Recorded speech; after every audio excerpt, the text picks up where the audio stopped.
வணக்கம். மனம் கவர்ந்த பங்குச்சந்தை அப்படிங்கிற இந்த தொடரில் வார இறுதி நாட்களில் கமாடிட்டிஸில் கோல்டு, சில்வர் மற்றும் க்ரூட் ஆயில், அதே மாதிரி பங்குச்சந்தையில் நிஃப்டி மற்றும் அதனுடைய செக்டார்ஸுகளை பற்றி இந்த வாரம் எப்படி செயல்பட்டது, அடுத்த வாரம் எப்படி செயல்பட வாய்ப்புகள் இருக்குது அப்படிங்கிறத தொடர்ந்து பார்த்துக்கிட்டு வரோம். இந்த வாரம் அப்படி பார்ப்பதற்கு முன்னாடி புதிதாக இணைந்துள்ள அத்தனை நல்ல உள்ளங்களுக்கும் என்னுடைய மனமார்ந்த நன்றிகள். உங்களுடைய லைக்ஸ், கமெண்ட்ஸ் மற்றும் சப்ஸ்கிரிப்ஷன் மூலயமா நீங்கள் கொடுத்துட்டு வர ஆதரவுக்கு மிக்க நன்றி. இந்த வாரம் வழக்கம் போலவே முதல்ல கமாடிட்டிஸ்லேருந்து ஆரம்பித்து பார்த்துடலாம். அதில் கோல்டு இந்த வாரம் வெள்ளிக்கிழமை இரவு சுமார் 10 மணி அளவில் $3,353 ட்ரேடிங் நடந்துக்கிட்டு இருக்குது. 3,375 தான் ரெசிஸ்டன்ஸ் அப்படின்றது நமக்கு எல்லாருக்குமே ஏற்கனவே நம்ம பார்த்துக்கிட்டு இருக்கிற விஷயம். கீழே 3,295 சப்போர்ட். இந்த வாரமும் கரெக்டாக அந்த 3,375க்கு மேலே க்ளோசிங் வைக்காமல் அதற்கு கீழேயே மெயின்டைன் பண்ணப்பட்டு இருக்கிறத நம்ம பார்க்க முடியுது. ஸோ இந்த பர்டிகுலர் லெவல்லேருந்து இந்த வாரமும் இது வெளியில் வரலை அப்படிங்கிறது தான் ஒரு முக்கியமான விஷயம். ஒரு மிகப்பெரிய மாற்றங்கள் அப்படிங்கிறது பெருசாக இல்லாமல் இந்த வாரமும் கோல்டில் முடிவடைஞ்சிருக்கு. எனிவே நமக்கு அந்த 3,375 ரெசிஸ்டன்ஸும் கீழே 3,295 இந்த சப்போர்ட்டும் பிரேக் பண்ணாத வரைக்கும் கோல்டில் எந்த வகையிலையும், அதாவது மேலே ஏற்றமோ இல்லை கீழே இறக்கமோ நமக்கு பெருசாக தராத அளவில் தான் ட்ரேடிங் நடந்துகிட்டு இருக்குது. அப்படிங்கிறதுனால வரக்கூடிய வாரங்களில் எந்த பக்கம் இது பிரேக் ஆகுதோ அந்த பக்கம் ஒரு வலிமையான ஏற்றமோ இறக்கமோ இருக்கிறதுக்கான ஒரு சான்சஸ் இருக்குது. ஸோ அதற்கு தயாராக நம்ம இருந்து கோல்டில் வெயிட் பண்ணி எந்த பக்கம் பிரேக் அவுட் ஆகுதுங்கிறத நம்ம வெயிட் பண்ணி பார்ப்போம். அடுத்து சில்வர் பார்ப்போம். சில்வர் 38.25 இப்போ ட்ரேடிங் போய்கிட்டு இருக்குது. 38.40 தாண்டி இந்த வாரம் கொஞ்சம் அப்படி 39 வரைக்கும் ஒரு வேகம் எடுத்து முதல் திங்கட்கிழமை அன்னைக்கு போச்சு. பட் க்ளோசிங் அந்த 38.40 நெருக்கத்திலே வந்து கொடுத்துருக்காங்க. பாருங்கள், எவ்வளோ வலிமையாக ஏறினாலும் கூட அதனுடைய க்ளோசிங் வந்து அந்த 38.40 கீழே கொண்டு வந்து கொடுக்கும்போது அதனுடைய அந்த ரெசிஸ்டன்ஸினுடைய ஸ்ட்ரென்த்தை எவ்வளோ வேகமாக வந்து அது கடைபிடிக்கிறாங்கங்கிறத பார்க்கும்போதே தெரியும். லெவலை தாண்டி ஒரு ஸ்ட்ராங் க்ளோசிங் கொடுக்காத வரைக்கும் நமக்கு அடுத்த லெவல் போகிறதுக்கான வாய்ப்புகள் இல்லை. இருந்தாலும் அப்படி ஒரு வாய்ப்பை தந்து அதை கட் பண்ணி மேலே போச்சு அப்படின்னா அடுத்த ரெசிஸ்டன்ஸ் என்னன்றதை நம்ம தெரிஞ்சு வச்சுக்கணும். அந்த வகையில் சில்வருடைய அடுத்த ரெசிஸ்டன்ஸாக நான் பார்க்குறது 40.80. ஸோ அந்த வேகம் எடுத்து அதை தாண்டி போச்சு அப்படின்னா நமக்கு 40.80 வரைக்கும் போகிறதுக்கு வாய்ப்புகள் இருக்குது. கீழே ஒரு ஸ்ட்ராங் சப்போர்ட்டாக 35.90 அப்படிங்கிறது இருக்குங்கிறத சில்வரில் மனதில் வச்சுக்கோங்க. அடுத்து க்ரூட் ஆயில் பார்க்கலாம். க்ரூட் ஆயில் $66 இப்போ ட்ரேடிங் போய்கிட்டு இருக்குது. ஆல்மோஸ்ட் $65 நெருக்கத்திலே இன்னும் இருந்துகிட்டு இருக்கிறத நம்ம பார்க்க முடியுது. இன்னும் வந்து அதனுடைய தன்மை ஒரு ஸ்ட்ராங்காக இல்லை. ஏறுறதுக்கோ இறங்குறதுக்கோ இப்போதைக்கு ஒரு பெரிய செய்திகள் அதற்கு வந்து சாதகமாக கொடுக்கப்படலை. அதனால் ஒரு அமைதியான ஒரு சூழ்நிலையில் க்ரூட் ஆயில் இருக்கிறதுனால அதனுடைய தன்மை மாறுற வரைக்கும் நமக்கும் அதில் ஒரு பெரிய மாற்றம் வராத வரைக்கும் நமக்கும் அதில் ஒன்றும் பெருசாக சொல்கிறதுக்கு இல்லை. அதனால் வெயிட் பண்ணி பார்ப்போம் அடுத்து எந்த சைடு பிரேக் அவுட் தருது அப்படிங்கிறத. அடுத்து நிஃப்டி மற்றும் அதனுடைய செக்டர்ஸுகளை பற்றி பார்க்கலாம். Nifty 24,968 closing. தொடர்ந்து ஒரு இறக்கம் கொடுத்துக்கிட்டே வருது. போன வாரம் 25,395 கிராஸ் பண்ணி கீழே கொண்டு வந்து வேகமாக க்ளோஸ் பண்ணாங்க. இந்த வாரம் இன்னமும் அதற்கு கீழே 24,968, அதாவது 25,000க்கு கீழேயே இந்த வாரம் நமக்கு ஒரு க்ளோசிங்கை கொடுக்கப்பட்டிருக்கு. ஸோ 24,610 நோக்கி அதனுடைய வேகமானது வந்துக்கிட்டு இருக்கிறத நம்ம பார்க்குறோம். ஸோ 24,610 வந்து அடுத்து சப்போர்ட் எடுத்து நிற்கிதா அப்படிங்கிறத நம்ம முக்கியமாக வாட்ச் பண்ணணும். கீழே இறங்கி வர வர வர நமக்கு கீழே சப்போர்ட் எந்த ஏரியாவில் எடுக்குது அப்படிங்கிறத ரொம்ப முக்கியமாக பார்க்கணும். நமக்கு 24,610 நின்று திரும்பிச்சு அப்படின்னா ஒரு நல்ல ஒரு ஸ்ட்ராங் சப்போர்ட்டாக நம்ம அதை ஏற்கனவே நம்ம பார்த்துருக்கிறதுனால அந்த இடத்துக்கு வரும்போது நம்ம புதிய முயற்சிகளில் ஸ்ட்ராங்காக ஈடுபடுறதுக்கு நம்ம வாய்ப்புகளை தேடலாம். அதே சமயத்தில் 24,610 கட் பண்ணிடுச்சுன்னா கொஞ்சம் சர்வ ஜாக்கிரதையாக இருந்துக்கிறது நல்லது. இப்போ இருக்கக்கூடிய சூழ்நிலையை பார்க்கும்போது நமக்கு 24,610 வர வரைக்கும் நம்ம பொறுமை காத்துக்கிறது நல்லது. பார்ப்போம் வரக்கூடிய வாரம் அந்த இடத்த வந்து டச் பண்ணுதா அப்படிங்கிறத. அடுத்து செக்டார்களை பார்க்கலாமா? செக்டார்களில் நம்ம வழக்கமாக முதல்ல பார்க்குறது பேங்க் நிஃப்டி 56,283 க்ளோசிங். 56,320 கீழே இந்த வாரம் க்ளோசிங் வந்திருக்கு. கிட்டத்தட்ட ஒரு 3 வாரத்துங்களுக்கு மேலேயே இது வந்து அந்த லெவலுக்கு மேலே நம்ம மெயின்டைன் பண்ணாங்க. ஆனால் அதற்கு மேலே கொண்டு போகிறதுக்கு ஒரு ஸ்ட்ராங்காக கொண்டு போகிறதுக்கு முயற்சி பண்ணாமல் ஒரு 57,000கிட்டேயே தாண்டும் போதே திருப்பி உள்ளே கொண்டு வந்துக்கிட்டே இருந்தது. ஒரு ஸ்ட்ரெங்தனை அந்த 57,000கிட்ட காமிக்கிறத நம்ம பார்க்க முடிஞ்சுது. இப்போது 56,320 கட் பண்ணி இந்த வாரம் ஒரு ஸ்லைட்டாக, அதாவது ரொம்பலாம் கீழே இறங்கிடுச்சுன்னு சொல்ல முடியாது, ஒரு சின்ன ஒரு இறக்கமானதை கொடுத்து அதற்கு கீழே க்ளோசிங் கொடுத்துருக்காங்க 56,283. ஒருவேளை வரக்கூடிய வாரம் இந்த லெவலுக்கும் கீழே க்ளோசிங் போகும்போது 54,360 அப்படிங்கிற அடுத்த சப்போர்ட் லெவலுக்கு வர்றதுக்கு சான்சஸாக இருக்கலாம். கொஞ்சம் கேர்ஃபுல்லாகவே இருங்க. அடுத்த செக்டார் பார்க்கலாம். Nifty fin service fin Nifty 26,556 closing. இதுவும் 26,580 கீழே கொஞ்சம் அப்படி கீழே வந்து க்ளோசிங் கொடுத்துருக்காங்க.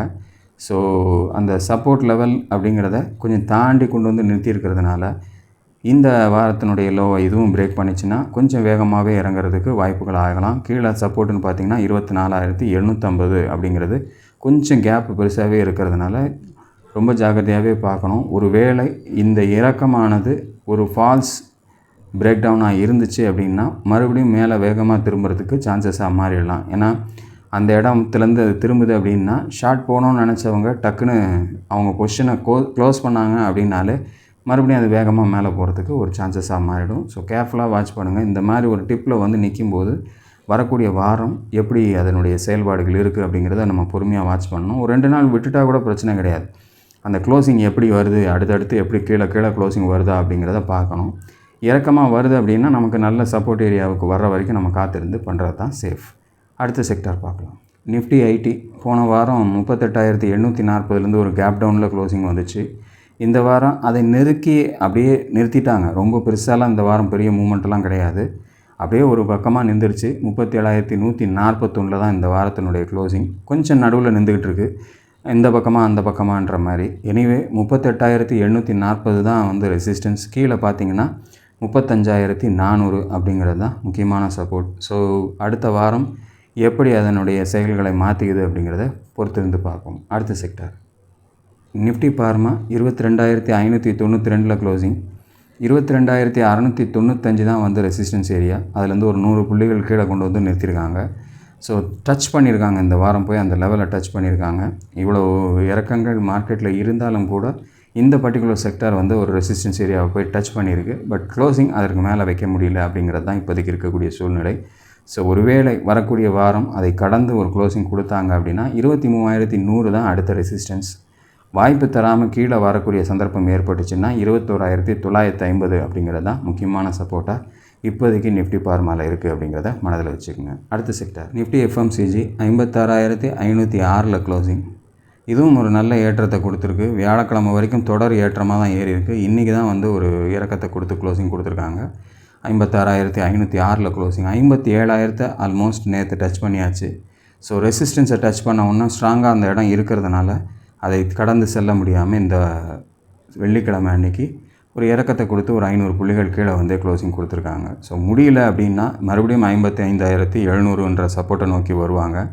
ஒருவேளை இன்றைக்கி கொடுத்த இந்த இறக்கமானது தொடர்ந்து இறங்காமல் திருப்பி 57,000 கட் பண்ணாங்க அப்படின்னா நல்ல ஒரு ஏற்றம் கொடுத்து 58,320 வேகமாகவே செல்கிறதுக்கு வாய்ப்புகளாக மாறிடலாம். ஸோ எஃப்எம்சிஜியில் ஒரு கவனம் கொள்வது நல்லது. அடுத்த செக்டார் நிஃப்டி ஆட்டோ 23,894 க்ளோசிங்.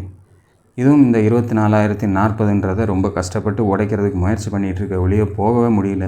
புதுசாக ஒன்றும் அடுத்த லெவல் போய் மேலே 24,490 அடுத்த ரெசிஸ்டன்ஸை தொடர்றதுக்கு வாய்ப்பு தராமலே மெயின்டைன் பண்ணிக்கிட்டு இருக்கு 24,040. ஒரு வேளை அப்படி வாய்ப்பு தரலை அப்படின்னா மறுபடியும் கீழே இறங்கி வரும்போது 22,930 தான் அடுத்த சப்போர்ட் அப்படிங்கிறத மனதில் வச்சுக்கோங்க. பார்ப்போம், ஆட்டோ அடுத்த வாரமாவது 24,040 கட் பண்ணுறதுக்கு முயற்சி செய்தா அப்படின்ட்டு.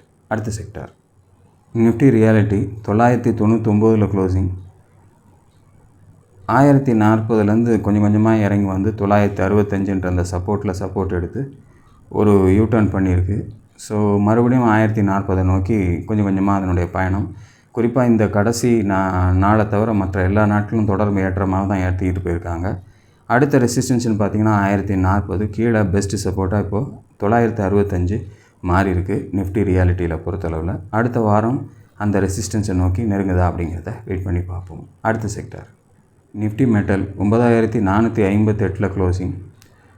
9,305 அப்படிங்கிற அந்த லெவலுக்கு வந்து இன்னமும் அந்த கீழேயும் உடச்சி போக முடியல, மேலேயும் பெருசாக ஏற்றம் இல்லாமல் அந்த இடத்துலையே வந்து சுற்றி வந்துக்கிட்டு இருக்கிறத நம்ம பார்க்க முடியுது. போன வாரத்துலேருந்து ஆரம்பித்து இந்த வாரம் வரைக்கும் இன்னமும் வந்து மேலேயும் வேகமாக செல்கிறதுக்கு, அதாவது மறுபடியும் 9,705 நோக்கி மறுபடியும் செல்கிறதுக்கு தன்னை தயார்படுத்திக்கல. கீழேயும் உடச்சி போகாமல் ஒரு சைட்வேஸ்லேயே இருந்துகிட்டு இருக்கிறத மெட்டலை பொறுத்தளவு நம்ம பார்க்க முடியுது. 9458 மெயின்டைன் ஆகிட்டுருக்கு. பார்க்கலாம் வரக்கூடிய வாரத்தில் என்ன செய்யுதுன்ட்டு. 9805 ரெசிஸ்டன்ஸ், கீழே 9305 சப்போர்ட்டாக இப்போதைக்கு நிஃப்டி மெட்டலுக்கு இருக்குது அப்படிங்கிறத மனதில் வச்சுக்கோங்க. அடுத்த sector Nifty oil and gas 11771 closing. 12000 அப்படிங்கிறத போன வாரம் கடந்து பார்த்தாங்க. ஆனால் பெருசாக நிறுத்த முடியல, கீழே கொண்டு வந்து க்ளோசிங் கொடுத்துட்டாங்க. இந்த வாரம் பெரிய மூமெண்ட்டே இல்லாமல் தான் இருந்திருக்கு. நிறைய செக்டார்கள் இந்த வாரம் அப்படி தான் முடிஞ்சிருக்கு. அதில் ஆயில் அண்ட் கேஸும் ஒன்றா மாறி இருக்குது.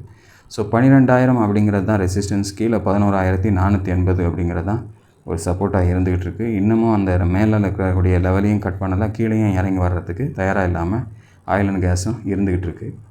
வரக்கூடிய வாரம் என்ன செய்யுதுன்றதை பொறுத்திருந்து பார்ப்போம். இதுதான் இந்த வாரத்துக்கான செக்டார் லெவல்ஸ்.